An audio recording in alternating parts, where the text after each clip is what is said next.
Sawang-sawa ka na ba kaswabe sa mga SUV na mukhang pang mall tour at pang date lang ang purpose? Well, papakilala ko nga pala sa'yo, this one is the 2026 Ineos Grenadier Trial Master. Pag kinakailangan mo lahat ng information kaswabe, ilalagay ko lang dyan sa pin comment below.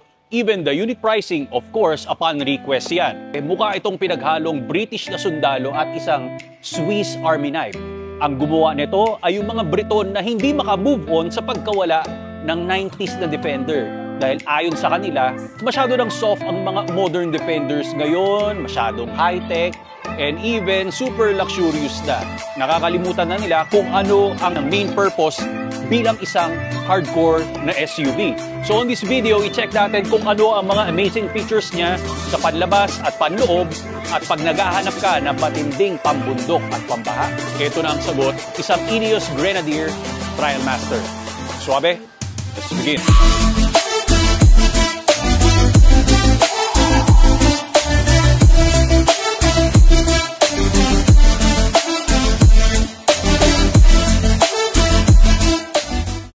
So let's start with the walk-around review ng ating Grenadier Trial Master.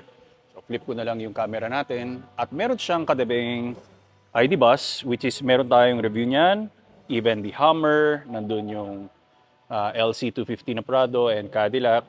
Tapos meron rin siyang katabi na LC250 na diesel. Ang pinaka nakaka-curious dyan is ano ba ang dimension ng isang Ineos. This one is a mid-size SUV, of course. Pag ikinumpara natin sa kanyang katabi, which is the LC250, this one is negative 1.1 when it comes sa kanyang length. Sa width naman ay lamang pa rin ito ng 1.9 inches, pero ang pinaka-significant difference nila ay yung height dahil ito lamang siya ng 6.5 inches. When it comes sa kanilang ground clearance, ito rin ay mas lamang ng 1.9 inches. So lagay na lang natin yung pinaka-sukat nila. Sa kanyang exterior dito sa pangharap, ito yung mga lighting system natin. So meron kang circular or halo na daytime running lamps. Tapos ang nakakatawa sa kanya, meron kang kambal na xenon bulb dito. Which is, I think this one is the low beam. Ito naman yung high beam niya.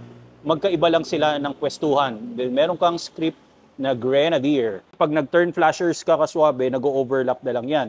So meron kang mga opening dito sa gitna because this one is not a hybrid or full electric katulad ng mga nakuna natin kaswabe. You have auxiliary lights and yung mga recovery hooks natin and bakal yan, yung nasa gitna, yung skid plate natin syempre. Meron kang opening dito sa extended natin na front bumper na pwede mong upuan at pwede mong tapakan. Ang nakakatuwa niyan, dito nga pala sa bonnet natin, meron kang, ayan may parang rubber dito na material na off-road details na pwede mong pagpatungan ng mga mini-merienda natin. Lunch, dinner, di ba? Pwede ka magpatong dito kasi super flat yung DeBoss na Grenadier and ito ang kanyang variant which is the Trial Master. Very boxy yung ating front windshield. Meron kang camera doon, ayan yung wipers natin, pero pupunta tayo rito sa gilid. Nga pala, ang ground clearance nito, ang total is 10.4.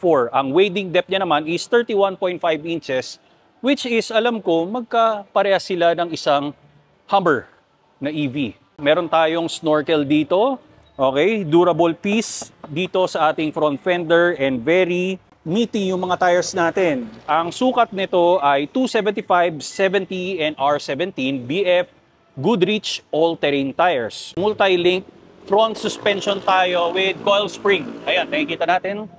Ayan, I hope nakikita ng ating camera. Meron kang turn flashers dito. Ito ang side mirror natin. Grenadier. Tapos yung bawat pinto natin. Ang nakikita mo, super boxy talaga ng definition niya. Tapos ala G-Wagon.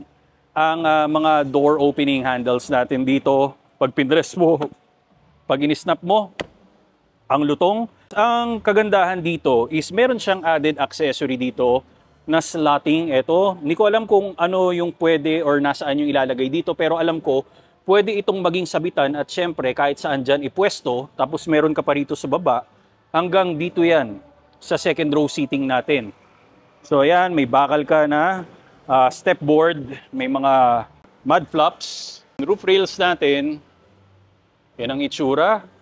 Syempre, dito naman, sa ating gasolina. So, petrol engine nga pala ito kaswabe. So, once we drift backwards, ayun yung sinasabi ko sa inyo na super boxy siya. And yung mga taillights natin, LED yan.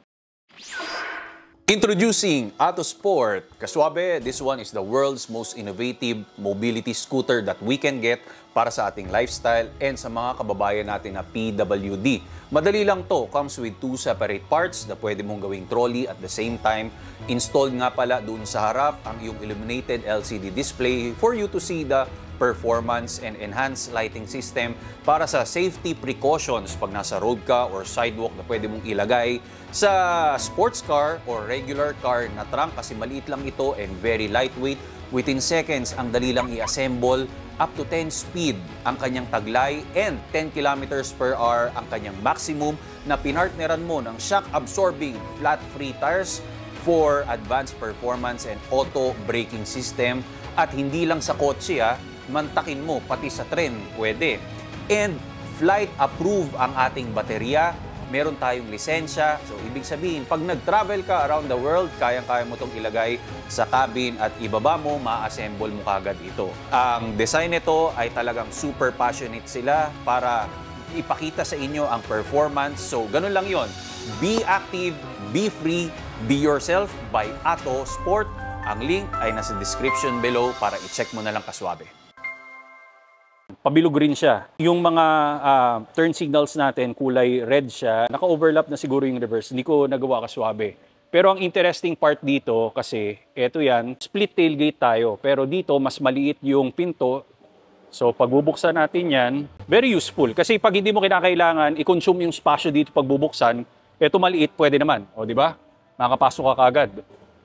Then, pag ibubuksan natin to, ayan, isa sa pinakamaluwag na cargo space ang nakikita natin ngayon. Sobrang kwadrado niya. Oh, may mga tie points ka, adjustable, tapos ito, yan, again, durable yung material natin. Hamak na pang hardcore off-road talaga, pwede mong pagpatungan to, extension, yung towage natin, mga tow hooks. Alam ko nasa 7,700 pounds yung towing capability nito. Tulak lang natin ganyan. Yeah. Yan. So, meron kang available na ladder para syempre, pag maglalagay tayo ng kargahan dito, yung mga roof racks. So, check naman natin ang kanyang powertrain. Malamang sa malamang kaswabe, ngayon mo lang rin narinig ang isang Ineos at nakita. Katulad ko, nagmamanufacture nga pala sila ng mga off-road na vehicles. So, dalawang variant ang meron sila. This one is the Grenadier and yung isa naman ay Quartermaster. So pag sinabing British automobile, ang maiisip natin dyan, nandyan yung Aston Martin, Bentley, Jaguar, McLaren, at syempre yung pinaka-komportable na i-ride ay yung Rolls-Royce. So this one nga pala, ang isipin natin, inassemble ito sa UK, pero nagkamali tayo dahil nakalagay dun sa kanyang side window ay sa Hambach, France. Dun nga pala ito ina-assemble. Tapos ito pa yan, meron siyang sharing ng component. Sa kanyang powertrain ay nagbula naman sa isang BMW. Powered by BMW, ginamitan ito ng B58 na engine. So, di ba, ginagamit yan sa 3 Series, 4 Series. It's a Supra, and syempre, yung mga sa Z4 ngayon, kaswabe. Pero syempre, different power level nga pala ito dahil hindi naman ito pang road performance. More on pang off-road ang gamit nila. Equip ito ng 3.0 liter inline 6 turbo petrol engine. This one makes 282 horsepower and 450 Nm of torque. Mated nga pala ito ng 8-speed ZF automatic transmission. Ang kanyang fuel capacity naman ay nasa 90 liters. So ibig sabihin kaswabe, don't be confused. This is a British automobile, ang Ineos, pero inassemble ito sa France at ang kanyang powertrain naman ay galing sa BMW. Drifting inside the Ineos Grenadier Trial Master. At pagkaupo mo pa lang, mapapansin mo talaga na super tangkad nitong mid-size hardcore SUV natin. Sitting up high tayo, very commanding ang kanyang position. Alahari ka talaga pag nakaupo ka rito na pang off-road. Medyo parang Jeep Wrangler, syempre yung front windshield natin, and you can see bonnet natin, and pinaka-power bulge natin is flat. Ito naman ang LC250, medyo mas mababa siya kung titingnan natin. Ngayon, pagpasok ko pa lang dito kaswabe kanina, nasaan yung push start button dito to ignite? Yun pala, nakalimutan ko, di susi pa rin siya. Yung posisyon ng papasukan mo ng susi, dito. Wala dito, wala rin dyan, at wala rin dito. Okay? Pag binuksan mo, you don't have gauge cluster kasi ang lalabas dito is yung mga warning lights na super dami. Meron tayong infotainment system. Kahit ganito, marami kang mga toggle switches hanggang sa taas dito. Pakita ko sa inyo yan. Touchscreen infotainment system, 12 inches I think. Lapad nito, digital speedometer, RPM, yung gear natin, fuel, temperature, total traveled, average speed. Alam ko, pwedeng baguhin yung themes niyan. Meron tayong digital na compass dito. Siyempre, yung mga vents natin. Ang nasa gitna, nakikita mo, yan yung for fan, temperature, may mga knobs tayo dyan. Yung direksyon, defogger ng mga windshield natin. Yung hazard, pinoprotektahan siya ng 2 bar. So, yan. Climate control. Of course, naka-AC tayo. Tapos, ito naman is yung park assist ng mga sensors, volume, start and stop for fuel efficiency. Meron kang tayo na mechanical handbrake and special ang ating gear shifter. Pero ang nakikita ko, hindi lang siya bagay kasi ito yung naging modern. Powered by BMW yan. Di ba? Ayan o. Mas bagay sana yung ganito. High and low gears natin. Meron kang select shifter dito which is pag pinakialaman mo, para rin sa ating infotainment system. For example, yan, nakapang off-road tayo. May attitude na nakalagay, no? Yan. Attitude or altitude? Nakakaloko, no? Yan. Even yung G-force. Tapos pag ibaback natin, pwede mo pindutin dito. Actually, pwede mo rin ulitin dito. Okay? Meron tayong cup holders, center armrest sa ilalim. You have storage. Meron kang power outlet and USB. Okay? Meron pa pala ito. Disusi siya. Ang nakakatuwa dito, yung seats natin, pakibasa ka suabe, Recaro. Maganda ang support ng mga side bolsters natin and fabric yung nasa gitna.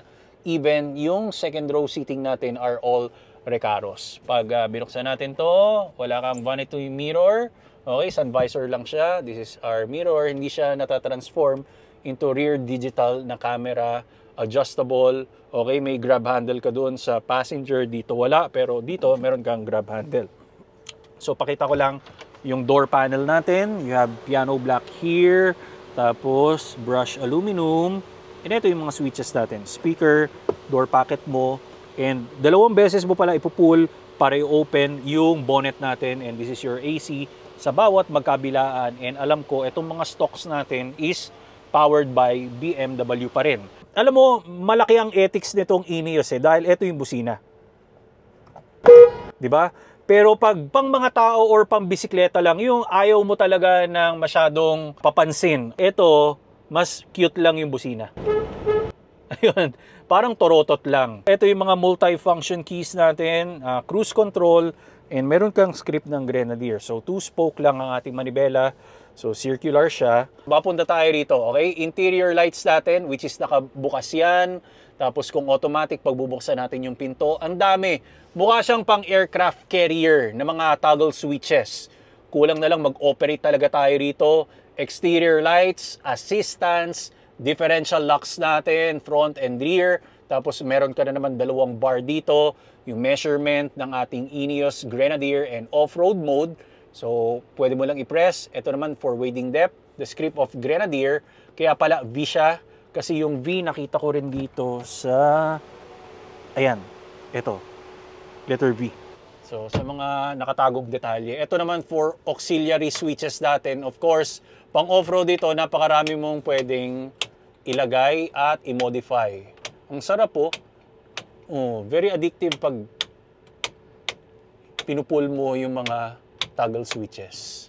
Galing. Grab handle para sa passenger and syempre meron tayong glove box compartment dyan. Nilagay ko lang yung phone ko. And we're here sa second row seating. May mga grab handle ka. Pero yung comfort naman ng seats natin, kasya ang 4 na tao dito. At least malawak naman talaga to. Recaro pa rin yung upuan ng mga gamit natin, di ba? So, point of view, from here, papunta sa driver cockpit. Tapos, ito yung seats natin. Actually, yung position ko kanina na nakaupo ko, ito yan. Kaya lang, wala man lang ditong parang mga seat pocket, no? Dinaig pa ng kotse. 'Di ba, at least kahit papano nilagyan nila rito. Katulad ng mga before na outgoing na Jeep Wrangler, meron dito parang banig na pwede mong pagsabitan. Then rubber nga pala yung floor matting natin, the door panel. Same, identical with the driver cockpit. And you have 2 vents on the middle, and you have USB Type A and C 120 volts. Actually, wala na masyadong i-discuss dito eh. You have LED lights, okay? Pero pag tinignan mo, ayan ang lupit. Pang aircraft talaga yung datingan niya eh. Nakaka-curious pag sumakay ka lang dito sa second row eh. Siyempre, para i-consume mo talaga yung cargo space natin, pwede mo naman i-fold yung mga seats natin. Pag gusto mo tanungin kung magkano ito kaswabe, kontakin mo na lang ako sa ilalagay ko na information sa baba. Kasi hindi ko talaga madi-display kung magkano yan. Baka magkaroon kasi ng mga changes.